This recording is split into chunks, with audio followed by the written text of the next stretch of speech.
आज की क्लास में स्टार्ट करने जा रहे हैं विद्युत द्विध्रुव। विद्युत द्विध्रुव क्या होता है? दो परिमाण में समान तथा विपरीत प्रकृति के आवेशों को अल्प दूरी पे रख दिया जाता है तो प्राप्त व्यवस्था क्या कहलाती है? विद्युत द्विध्रुव कहलाती है। जैसे एग्जांपल के लिए ये दो बिंदु अपने पास में, एक पर आवेश -q, एक पर आवेश +q, दोनों परिमाण में बराबर है, मैग्नीट्यूड में इक्वल है। प्रकृति या नेचर दिन की क्या है? अलग अलग। ठीक है, एक की प्लस है, एक की कैसी है? माइनस है। दोनों को अल्प दूरी पर यानी कि स्मॉल डिस्टेंस पे रख दिया जाए, वो स्मॉल डिस्टेंस कितना हो जाएगा? 2a हो जाएगा। तो ये जो अरेंजमेंट है, ये जो व्यवस्था अपने पास में प्राप्त हो रही है, वो कौन सी हो जाएगी? विद्युत द्विध्रुव हो जाएगी। तो दो परिमाण में समान तथा विपरीत प्रकृति के आवेशों को अल्प दूरी पे रख दिया जाता है तो प्राप्त व्यवस्था क्या कहलाती है? अपने पास में विद्युत द्विध्रुव कहलाती है। अब ये तो एक अरेंजमेंट है। अपने पास में जो नेक्स्ट हेडिंग रहेगी वो क्या रहेगी?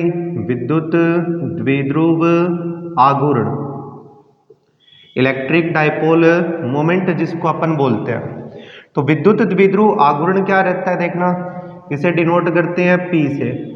इन दोनों है ना आवेशों में से किसी एक आवेश का परिमाण, तो यहां लिखा अपन ने किसी एक आवेश का परिमाण तथा दोनों आवेशों के बीच की दूरी, तो यहां पर लिख दिया दोनों आवेशों के बीच की दूरी, दोनों का मल्टीपल या दोनों का गुणनफल क्या कहलाएगा? अपने पास में विद्युत द्विध्रुव आघूर्ण कहलाएगा, जिसको अपन इलेक्ट्रिक डाइपोल मोमेंट भी बोलते हैं।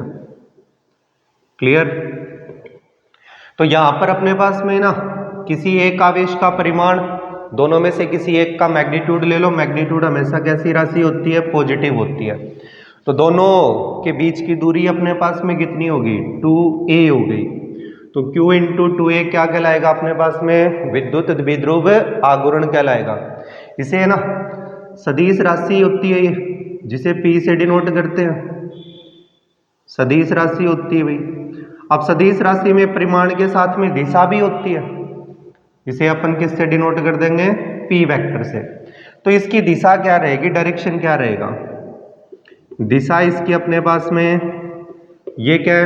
-q, ये क्या है? +q। तो डायरेक्शन इसका रहता है -q से +q की ओर, -चार्ज से प्लस चार्ज की ओर। इसकी क्या होती है? डायरेक्शन होती है। इसी कारण से इसे क्या कहते हैं? सदिश राशि कहते हैं। क्लियर यहां तक? अब इलेक्ट्रिक डाइपोल मोमेंट पर अमूमन जो भी कंपटीशन एग्जाम होता है उसके अंदर क्वेश्चन आता है, वो क्वेश्चन ज्यादातर रखा जाता है ट्राइंगल बेस पर। जैसे अपन लेके चलते हैं दो एग्जाम्पल, दोनों एग्जाम्पल में फर्स्ट देखना अपने पास में, जैसे बोल दिया एक HCl है जिसमें एक H और एक Cl है। H और Cl के दो अपने पास में परमाणु हो गए, तो एक पर आ गया H+, दूसरे पे आ गया Cl-। तो दोनों आयन के बीच का डिस्टेंस कितना है? 1 एंगस्ट्रम है। कितना हो गया? 1 एंगस्ट्रम। कितने अणु हो गए अपने पास में? या H तथा Cl माइनस हो गया, तो इसके ऊपर तो एक प्रोटॉन हो गया और इसके ऊपर क्या हो गया? एक इलेक्ट्रॉन। तो दोनों आयनों के मध्य की दूरी कितनी होगी? 2a हो गई। तो ये कहेगा कि इसका ना इलेक्ट्रिक डाइपोल मोमेंट, विद्युत द्विध्रुव आघूर्ण ज्ञात कीजिए।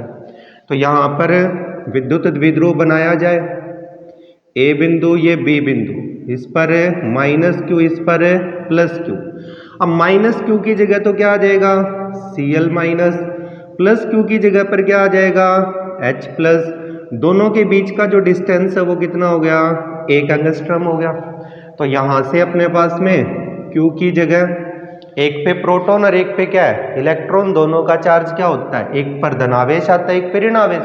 तो दोनों के चार्ज की वैल्यू कितनी होगी? 1.6 × 10⁻⁻19 कूलाम ही होता है। यहां से फिर इसमें ना दोनों के बीच का डिस्टेंस 2a, तो 1 एंगस्ट्रम के इक्वल हो जाएगा 2a। और 1 एंगस्ट्रम में कितना मीटर होता है? 10⁻−10 मीटर होता है। आस्किंग क्या है? पूछा क्या गया है? P पूछा गया है। फॉर्मूला रखो q × 2a। Q की वैल्यू कितनी है भाई 1.6 इंटू 10⁻⁻19 2A कितना है, सॉर्ट आउट करो, -29। अब यूनिट देखना इसका, चार्ज है, चार्ज का यूनिट क्या हो गया कूलाम, 2A क्या है डिस्टेंस है, तो इसका मीटर हो गया, तो कूलाम मीटर इसका अपने पास में क्या आ गया भाई यूनिट आ गया। अब यूनिट का डायमेंशनल फॉर्मूला आप खुद फाइंड आउट कर सकते हो। एक जैसे नॉर्मली अपने पास में एग्जाम्पल आता है जो लगभग कंपटीशन में आपको मिल जाएगा, वो मिलेगा इस प्रकार से।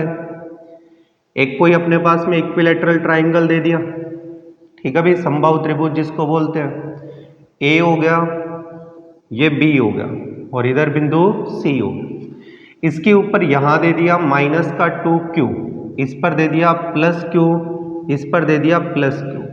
ये कह देगा कि भी है ना इसका पूरे का जो समबाहु त्रिभुज पर है 3 बिंदु है, 3 बिंदुओं पर 3 बिंदु आवेश है, प्लस Q माइनस 2Q, इसका कुल द्विध्रुव आघूर्ण या परिणामी द्विध्रुव आघूर्ण आपको क्या करना है ज्ञात करना है। तो फाइंड आउट करने के लिए देखो इसका कितना है -2Q है, तो एक -Q इधर लिख दो, एक -Q इधर लिख दो, तो इसका द्विध्रुव आघूर्ण तो यहां चला जाएगा, तो ये P1 वेक्टर, क्योंकि इसकी डायरेक्शन जो रहती है वो -Q से +Q, तो डायरेक्शन इस साइड आ जाएगा इसका, तो ये हो जाएगा P1 वेक्टर। इसी प्रकार से इस साइड, तो यहां पर कितना आ जाएगा P2 वेक्टर। डिस्टेंस इसकी इक्विलैटरल है तो अपन डिस्टेंस को L बोल देते हैं, तीनों है ना डिस्टेंस सेम है। यहाँ कितना डिग्री 60 डिग्री, तो ये भी कितना हो गया भाई 60 डिग्री। अब इसकी डायरेक्शन एक की इधर, एक डायपोल मोमेंट की डायरेक्शन इधर, तो यहां पर है ना रिजल्टेंट की डायरेक्शन ये आएगी। तो रिजल्टेंट निकालने के लिए उससे पहले अपने पास में P1 इज इक्वल टू क्या हो जाएगा P2, दोनों के ना फॉर्मूला अपने पास में Q into 2A, charge magnitude में लोगे तो Q 2A की वैल्यू कितनी आ जाएगी L आ जाएगी। तो दोनों का जो है ना विद्युत द्विध्रुव आघूर्ण या इलेक्ट्रिक डायपोल मोमेंट है वो क्या है दोनों का सेम है। तो इन केस अपने पास में परिणामी या रिजल्टेंट निकालना है,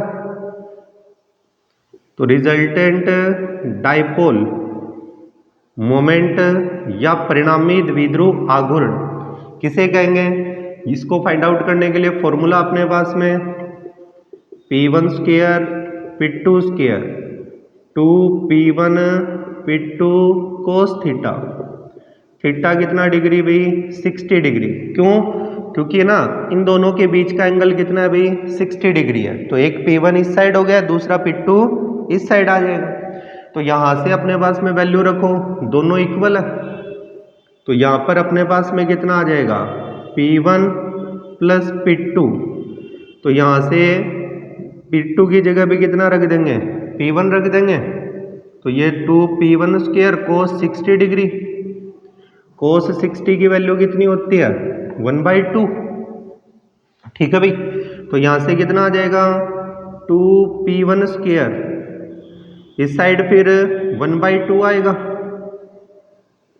1/2 से 1/2 कैंसिल, तो ये कितना आ जाएगा √3P1 स्क्वायर, तो जिसको अपन P1 √3 और P1 और P2 की वैल्यू कितनी है Q into 2L, sorry L ही है, तो QL इंटू में √3, तो इसका जो अरेंजमेंट का रिजल्टेंट रहेगा वो अपने पास में क्या रहेगा QL √3 कूलाम मीटर, ये इसका रिजल्टेंट आ जाएगा।